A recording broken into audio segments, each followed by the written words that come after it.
Test, test. Hello, everybody. Hi. Welcome, everyone, to our From the Vault event. I'm Sharma Shields. I'm the Writing Education Specialist for Spokane Public Library. My desk is tucked into a corner of the Inland Northwest Special Collections, which is the third floor research room. We're all going to be heading over there eventually so you can see the archival items. How many of you have been in the Inland Northwest Special Collections? Quite a few people. Awesome. It is a joy for me to work every day alongside archivist and special collections librarian Dana Bronson, whose radical welcome approach to archival work has transformed the public's ability to enjoy our library's extraordinary holdings. The idea for this event was sparked by my boss, Vanessa Strange, who forwarded me an article about contemporary poets invited by the Brooklyn Public Library to write original poems based on their collection of rare books of poetry. We decided to open this event up to any rare book item within our Fuller collection. So you'll get to see a wide range of printed materials today, work that spans several thousand years. Our work on this project started back in August when we first reached out to local poets and invited them to participate. 8 writers stepped up to the challenge. Amelia Díaz Ettinger, Asia Gover, Tim Greenup, Kate Lebo, Shan Ray, Laura Reed, Shreya Singh, and Maya Jewel Zeller. Some of these are established award-winning poets, and some of them are just beginning their careers and celebrating new publishing accolades. I thank all of these poets today for their artistic vision and the craft they brought to this project. Each of them visited the INSC at least once to view rare books from our collection, choose and research their subject, and I exchanged emails with several of them following up with news articles, scans of the item's pages, and more. It was a joy from start to finish, and I'm so glad their work will be on display here at the library following this event. Vanessa Strange has won national awards for her library displays, and she did a gorgeous job with this display, too. Right now, we're going to hear one after the other the poems written for this event. Following the readings, we will allow groups of people into the INSC. I will go over some rules about how we're going to do that and organize that when we finish the readings here. And you'll see some of those rules up on the screen here, too. And now, without further delay, here's Amelia Díaz Ettinger reading poems she wrote based on Goya's Los Caprichos, which was printed in 1799. I chose Goya because I have been in love with the man for all of my life. And going to El Prado Museum, I have the exquisite pleasure of going through the Goya room.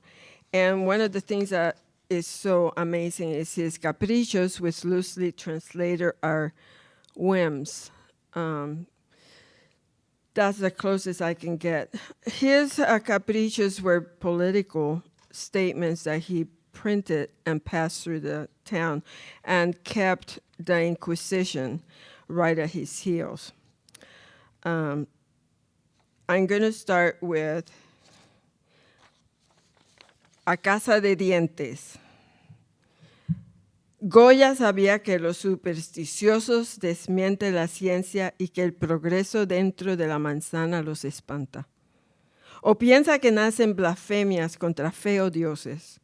Él nos recuerda que no hay que sacar los dientes a un ahogado para hacer pociones de amor o recibir ayuda contra una economía fuera de control.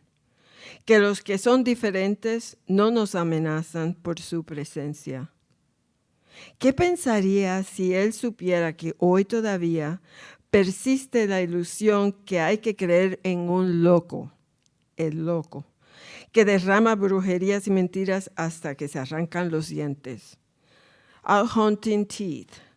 Goya knew that the superstitious condemn science and that progress inside the apple frightens them and leads to blasphemies against faith or gods. He reminds us that we do not have to rub the teeth of a hangman to make potions of love or seek help against an economy out of control. that those who are different do not threaten us by their presence. What would he think today if he knew that those illusions still persist? That some believe an irrational man, a loco, and that witchcraft and lies continue to pull our teeth. Mucho que hay que chupar. Is it that showing there? Mucho que hay que chupar. Okay.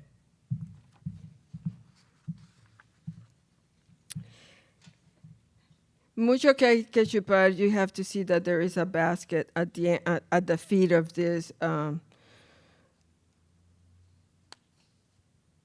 brujos and fairies. That is a basket of children.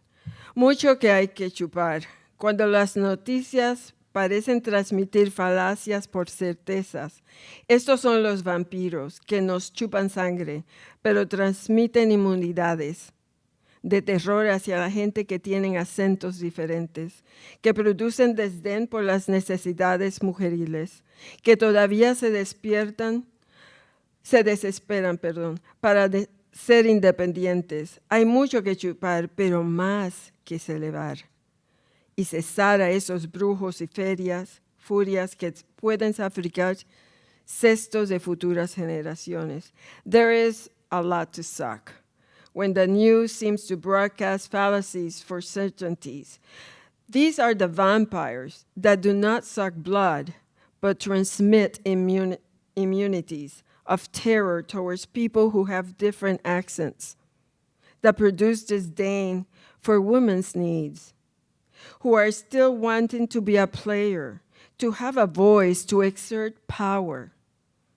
There is a lot to suck, but there is more to elevate and seize those sorcerers and furies who want to sacrifice baskets of our future generations. Thank you.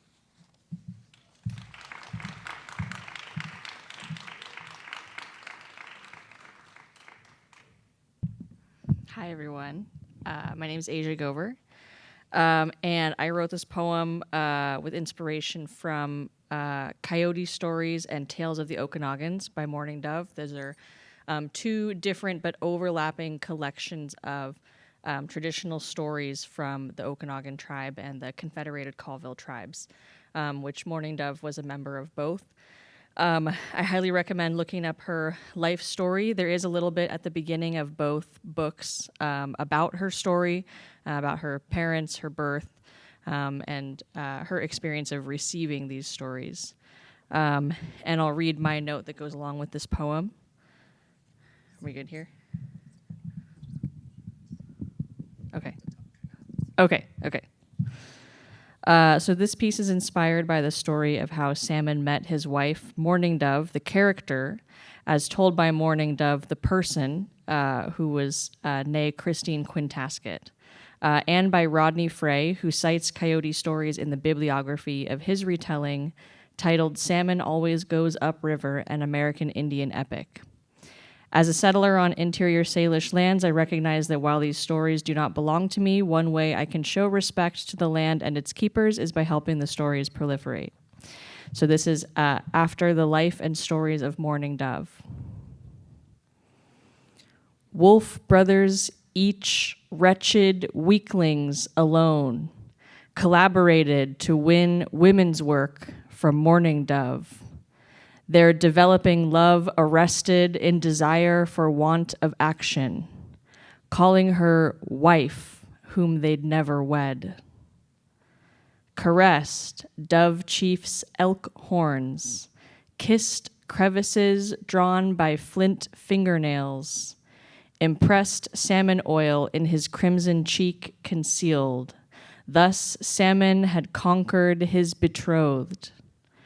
She recalled relief from the concept of cultivating love among other contenders, delivered her heritage from grizzly bear, from coyote.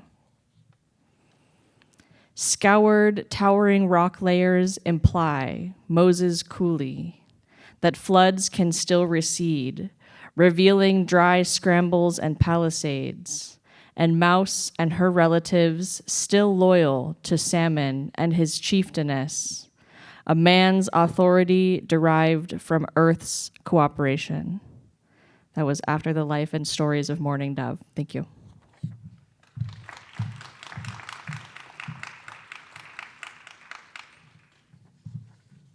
Hello. Is that okay? That's okay. Okay. My name's Tim Greenup.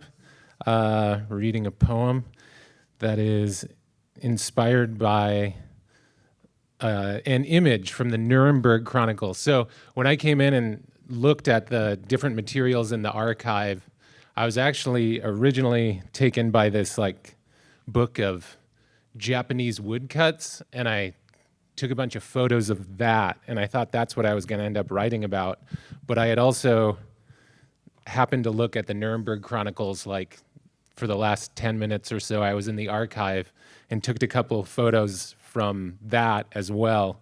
And this this image of the, I can't see it, but you can see it, the wolf thing coming out of the guy's back really stuck with me. And there were also a lot of images in the Nuremberg Chronicles that were familiar in the sense that they were like images of saints.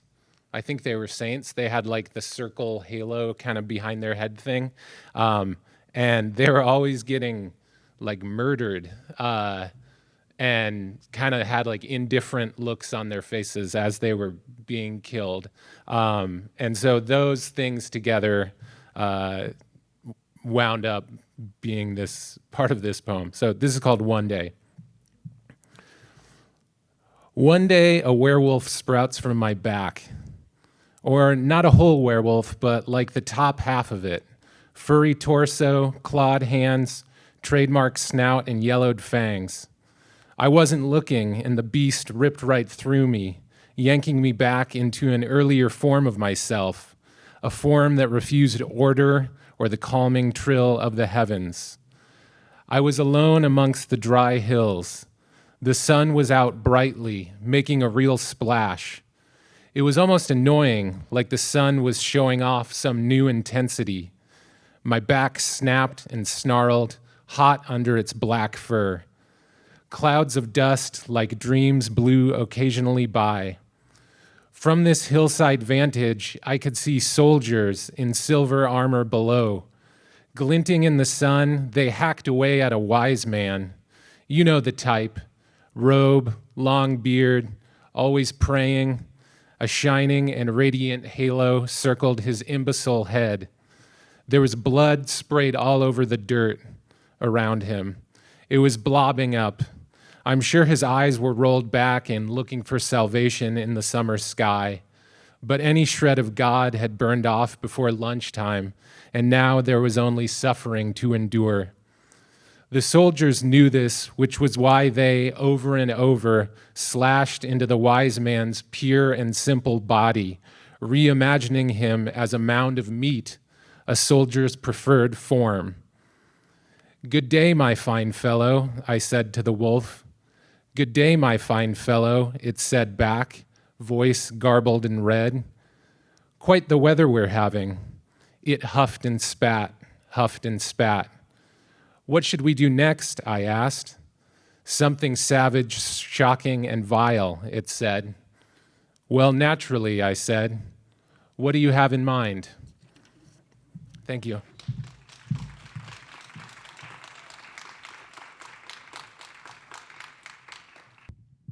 Hi, everybody. I'm back. Kate Lebo could not be here tonight, but she wrote an absolutely beautiful poem inspired by Carolyn Kaiser's poetry, which we have in the Inland Northwest Special Collections. Carolyn Kaiser was from Spokane originally and was a really world-renowned poet and Pulitzer Prize-winning poet. And I learned so much about her just helping Kate with the research. So this was a really fun project to send Kate these articles. This poem is called Letter to Carolyn from Spokane, And it starts with two epigraphs. The first is from the Spokane Chronicle, August 19th, 1943, and is Carolyn Kaiser speaking in an interview.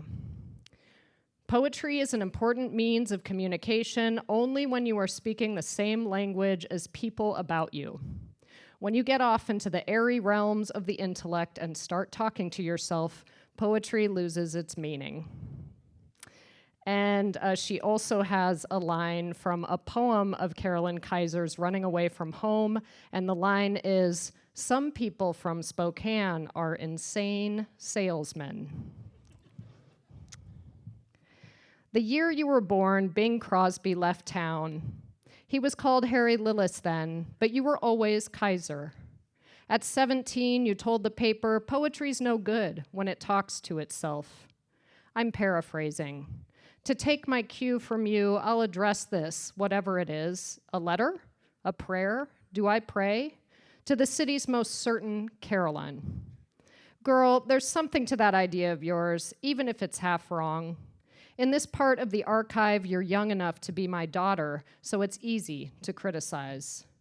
I know because I love poems when they're alone with themselves and barely readable, like a Band-Aid crucifix stuck to a motel mirror. Your image, not mine, one of so many you left for the next guest to peel away. Some people from Spokane are insane salesmen, and now I see I've been thinking of you wrong. A little research shows your memory does not hover above the lookout at Edwidge Woldson Park, where I've enjoyed imagining you imagining how the city's lights might sparkle like a first love's offering.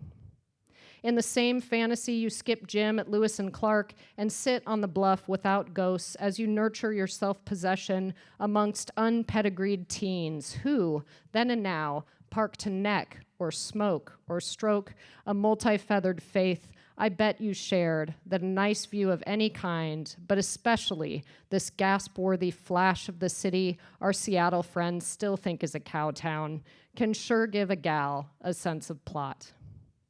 You left as soon as you could, but sometimes you came back.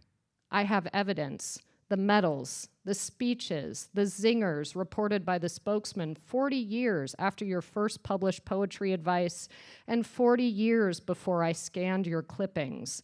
Things like, culture is fun, that's the whole point, and don't look back because something may be gaining on you. Must I keep moving?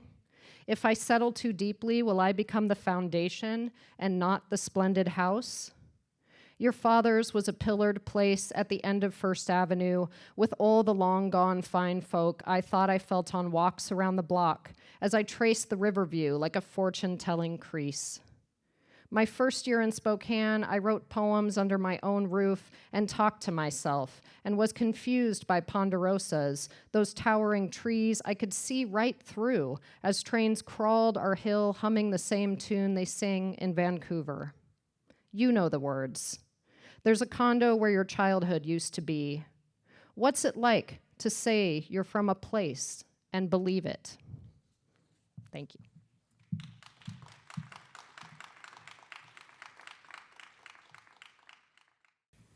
Great to be with you all, friends, poets. What a beautiful event. Thank you, Spokane Public Library, Sharma, all people that have built this out. Such an exciting one. Thanks for doing it.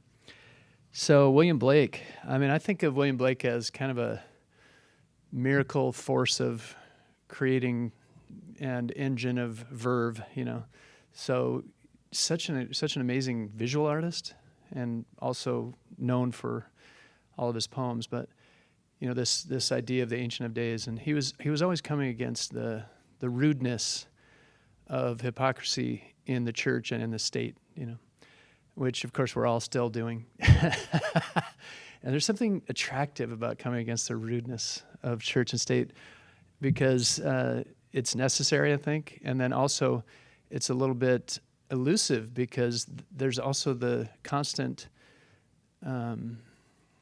shadow that resides in each of us that we're sort of coming against at the same time, I think. And so I really like the way that he's doing that. And it causes me to ask a lot of questions like, what is the meaning of forgiveness? What is the purpose of atonement? What's the nature of violence? How do these things spark against each other in our lives, inside our ways of being with each other and our families and our larger scale things like church or anti-church or state or anti-state? So this poem sort of comes into that from my Czech and German background, both those sides having genocided each other, my growing up on the Cheyenne Reservation and the genocidal nature of the capacity of America to sort of wander into taking dominance and often not understanding the consequences that are generational or, hundreds of years long. And so this poem sort of looks at that in a personal way.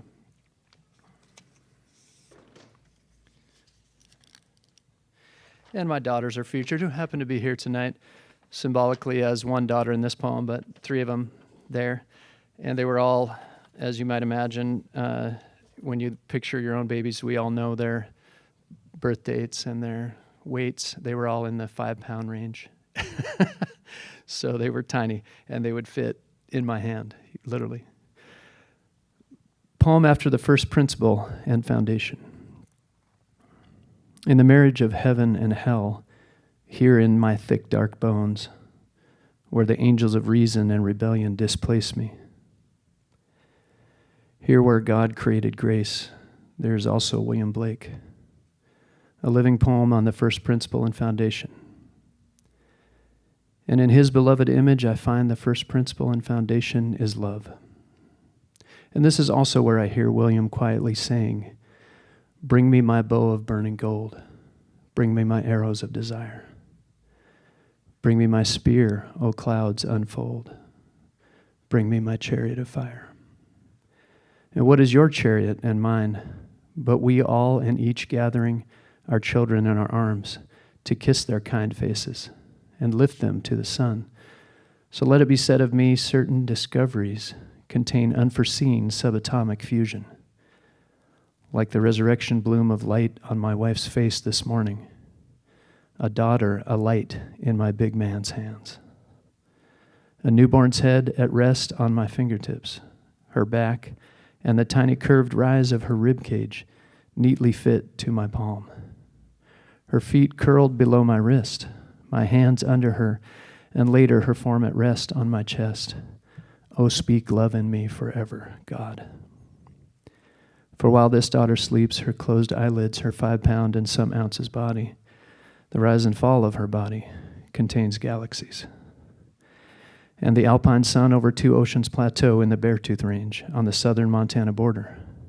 And the ways my progenitors, German, Czech, forewent their kin and ushered the deadly brother over the threshold into that eternal fission that can only be healed by the feminine soul of Christ in everyday women and men, insubstantial and also intimate with starfields and cisterns of breath.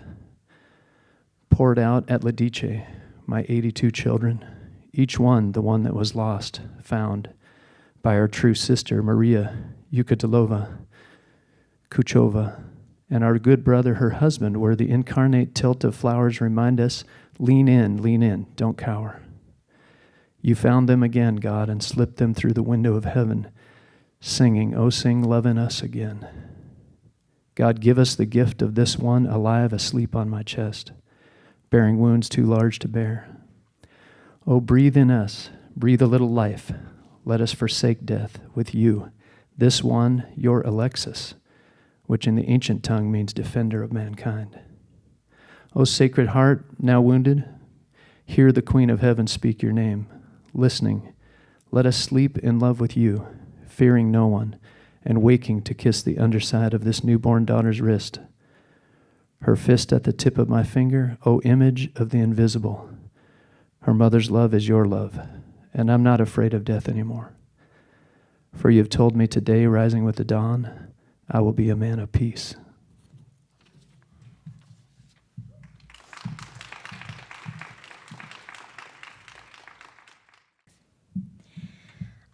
Thank you, Sharma. And is Dana here too? Thank you, Dana. This has been just a privilege to be part of this project.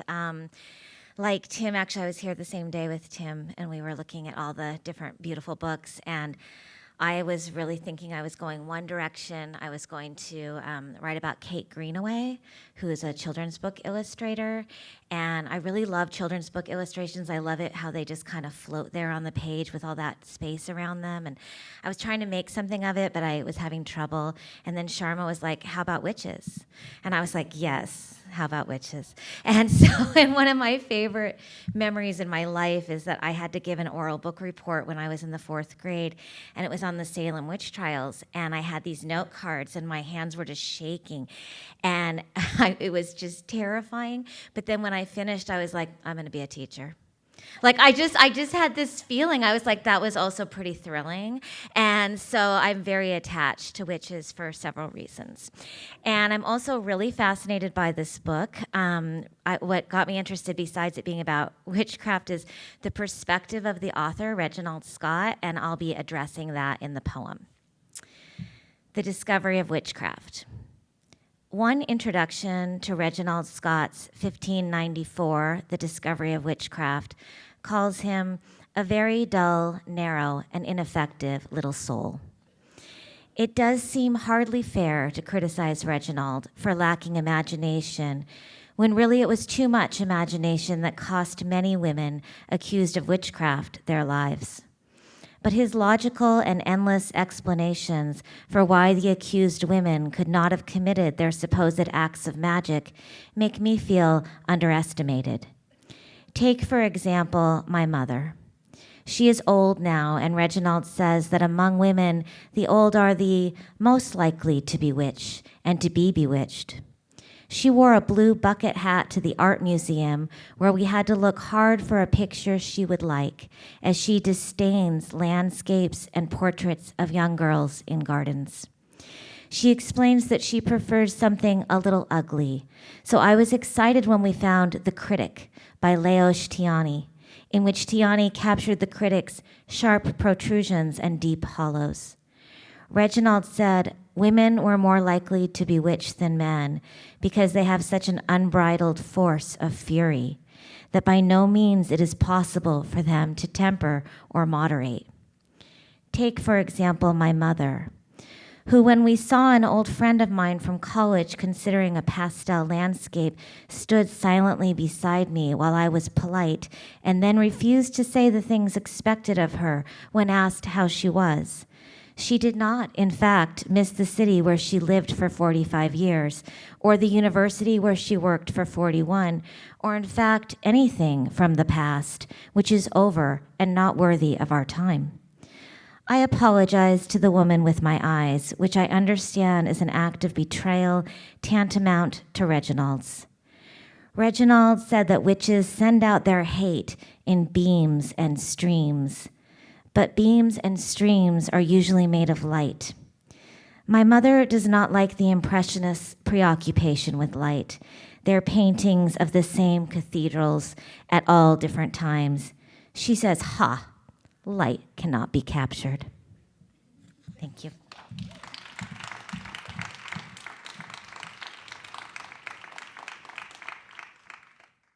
Okay. When I first came in, Sharma took out a bunch of stuff, and I was like, oh my gosh, everything is so cool. There were even some Babylonian clay tablets that I got to touch, but with gloves on, and we discovered that they were not stored in the way they should have been. But eventually, I was like, I have to choose one thing because I can't write so much, but I ended up choosing two. One of them is the Bhagavad Gita, a tiny, tiny miniature version of it. And I didn't really ever think about this, but India didn't exist as a country before 1947, sorry. 75 years, 1947. But apparently there were a lot of Hindu soldiers who fought for the British armies, and I completely never thought about them until I saw that that was a little token they would give to British soldiers who were fighting for Hindu soldiers who were fighting for the British Army. And the other one I chose was The Story of Silk, because textiles are really important to me and my grandmother. And there we have it. I'll start with Bhagavad Gita first.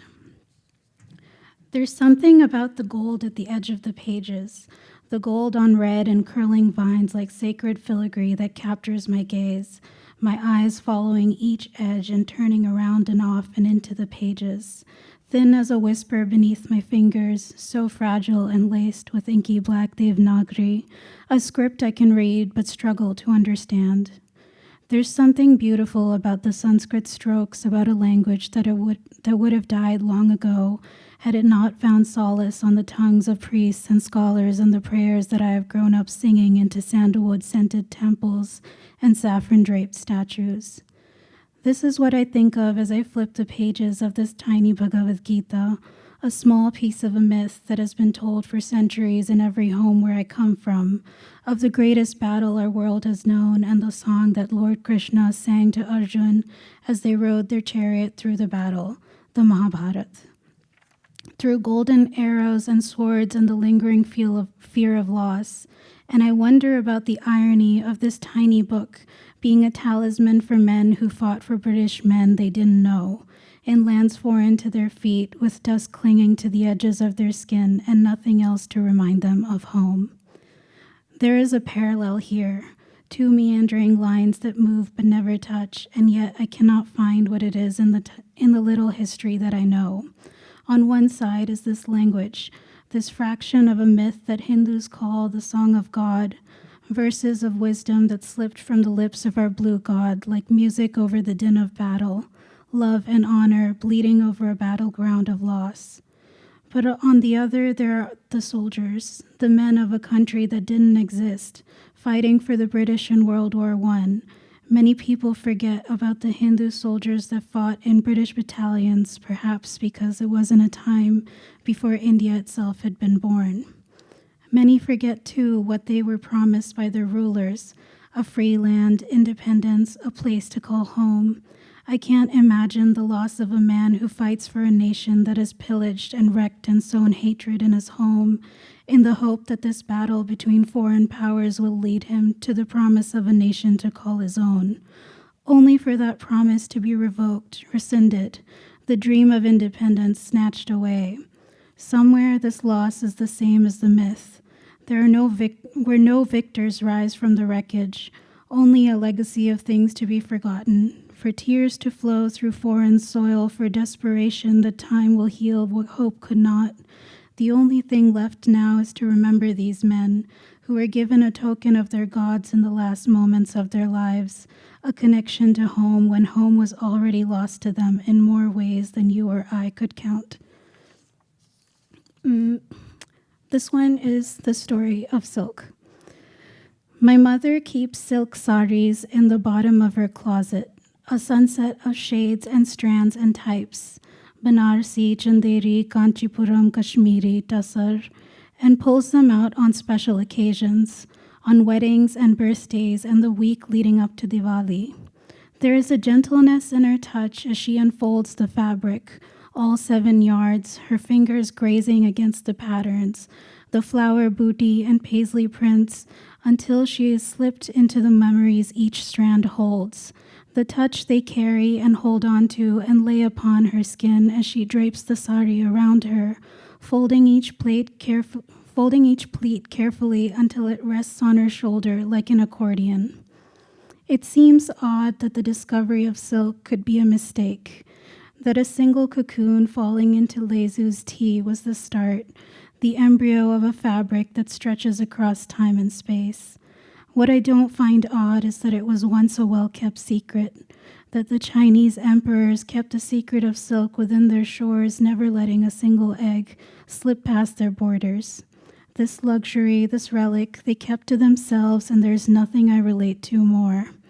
I, too, want to keep my mother's saris to myself, to feel the folds of cloth within my fingers, smooth and soft and dripping with the scent of her perfume. I want to rub the edges against my cheek, feel the weave against my skin, and sigh with the weight of 1,000 tiny lives beneath my breath.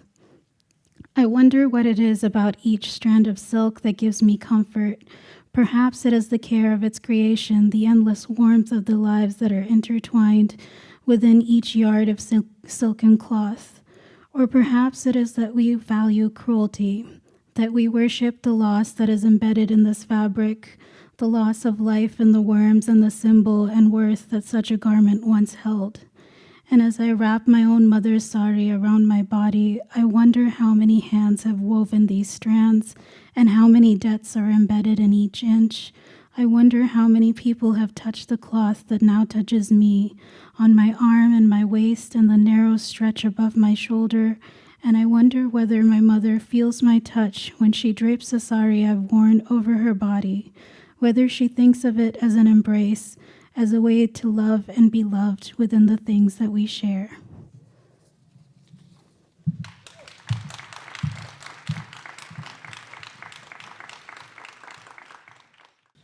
I feel absolutely anointed in these poets' works, right? Don't you feel that way? Thank you for being here, friends. Hi, friends I've known, and welcome to new friends. And thanks to Sharma and Dana and Vanessa. Anytime Sharma gives me a writing prompt, I do it. So I kind of have, it's one of my very few rules, like the commandments of Maya. If Sharma says do this thing, I go do it. It always results in, so the Egyptians who had privilege and power used to purchase spells to help ferry them to the afterlife or take their bodies with them safely to the afterlife. And you'll hear some allusions to that in this piece I'm going to read. My privilege has, for my whole life, been language and the library systems. And so the library systems helped me purchase and create spells to help me through difficult times in my life. And that's what I wrote about. So this is called Fragments of the Coming Forth by Day and Night. And the Coming Forth by Day was another name for the Book of the Dead, the Egyptian Book of the Dead. So there are little snippets of various texts that Sharma pulled from me in this poem, as well as kind of a whole cavalcade of other snippets from texts that I was reading this year. They just kept creeping in and I couldn't get them out. So this is the Book of the Dead fragments with lots of other stuff. And the epigraph is from Anne Carson from Wildly Constant and Float. And it reads like this. Sky before dawn is blackish green, perhaps a sign. I should learn more about signs. Okay, and this is in columns, so you have to imagine that I'm reading fragments that are shaped in columns. And skies. I had 3 years studying skies, walked every inch of night with my unproductive insomnia. Oh, I forgot to tell you there are footnotes. I'm doing a terrible job. Thanks for putting me last so I can, So when there's a footnote, I'll say footnote, I'll go to the footnote. I'm going to start over. Okay. So fragments of the coming forth by day and night with an epigraph. Sky before dawn is blackish green, perhaps a sign. I should learn more about signs. And skies. I had 3 years study in skies. Walked every inch of night with my unproductive insomnia. Footnote 1, was it actually anxiety from those consistent gas lamps that lit and flickered out like lamps we know were there to ferry us, but then snuffed to wick by masculine American pricks and left nothing but ash, like a burn pile, dead forest, and ache of daddy issues? At the end of which, suffering, footnote 2, the wild iris, Gluck, there was a door. A witch. Thank the goblins, a mother. So this witch invites me to her vault, gives me 5 choices. Laws for Women, a garden in the shape of a litany, The Old House by Hans, The Fall, documented by Milton, or You, locked in glass. You, torn scraps. The Egyptian Book of the Dead, also known as Coming Forth by Day, refers to spells the wealthy could acquire and bring along to the afterlife to help move their bodies intact through to the other world. Noun phrase, papyrus scrolls, images columnar like basalt, sketched in birds. Or think of Helen in her chamber weaving a great cloth, the silkworm making poems. I was wildly constant like that, or so I recall. Bed roiled like a driftwood pile one could drown in. Dark river to cross. Oh, listen to voices you trust. Find you can trust no one, and night is a mat of peat moss, a bog and old fog. Even the gilded memory of limbs turns rotten, a brain aching me back onto that bus, must body, terrified girl.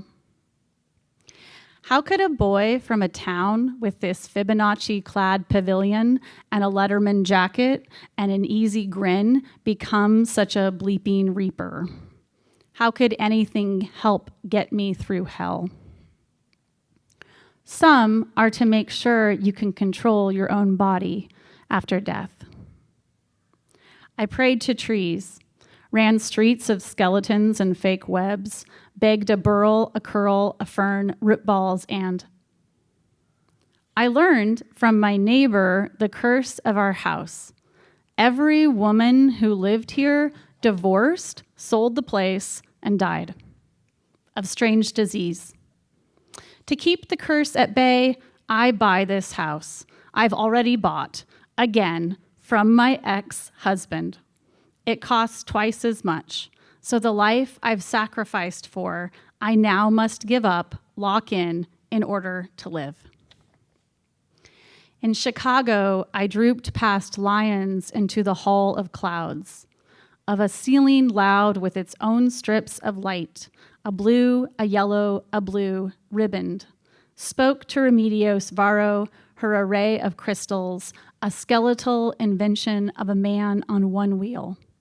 Pearl inlay in her paintings, a face lifted to sun, and spun silk. Spell as Wittgenstein's greens: grass green, duck green, sap green, pistachio green, asparagus green, olive green, oil green, siskin green. In Spokane, the scrolls spark like teeth in a mouth cage. I remember dreaming them, those walking fangs, breath of the past. It is said Egyptians would pay large sums for particular spells, whereas I could barely afford a lawyer. Guess I'm more of a library kind of girl. Magazines from the free bin, a stack of books every Sunday. I hauled them in my arm wagons wilting to the barn, collaged a ride from an old boyfriend to college. Scrolls under glass reveal a dancing bird, a series of marks. I refuse to look more closely, afraid I will fall in the river. At the river, the heron leaves marks in the snow. Heron or crane, boat or ferry, river or blood. When my children are being honest, they tell me they wish he had died. I wrap a snake around my ring finger, will it to sink its fangs. My own choice of pain, and my hair like iris leaves ruined by storm or the hanging moss beyond the water misting off stone. Once my husband, when I had a husband, made 3 mountains out of wood. I let it hang still like a neck on my wall, 3 hills stained. I wrote about it, the divorce book. It lives in a file in my computer, languishes in its fragments. If I put it under glass, will its value increase? If a man buys it with public monies? Thanks. Yay. That was a perfect way to end it, citing the Fuller collection, which now people will be able to take a look at some of the items that we featured here today. So we have some rules to see these items because we have to keep them protected. They're very rare and very fragile. please note, as written up here, you need to have clean, dry hands. So if you were touching anything gross or eating something here, please go clean your hands up before you go in there. If items are on cradles, please do not remove them. You want to turn pages really carefully. No beverages are allowed in the INSC. We have a cabinet there within the room that you're welcome to place a water bottle on or something if you have that. No pens. If you're taking notes, we have pencils you can borrow. Please place bags and coats in the INSC lockers, or you can just set them off to the side of the room as you enter. And we need to kind of control the group size in there. So we will be allowing 10 to 15 people into the room at once. So if you can hang back for a few minutes and let the first group go, that would be great. If you're in a hurry or it's difficult to stay on your feet for very long, feel free to move to the front of the line. And if you want to go again, if you feel like you don't get enough time in there, just go back to the back of the line. I do also just want to say that you are members of the public, and these rare books and precious items are yours to view. If you can't do it tonight and you want to contact us to come see these items another time, please reach out and we will help you do that. And we will head over there for anybody interested in seeing the archives. We're going to have the poets kind of mingle here, and there's some other display items outside of the room. So you're welcome to hobnob with the poets. Tell them you love their work. This was awesome. Thank you to all of the poets. Thank you so much. Beautiful readings. And that's it. We will take a look at these items now. Oh, and the room, I don't know if I told you, it's across the way there. You can see Vanessa. She's waving. So that's where we're headed.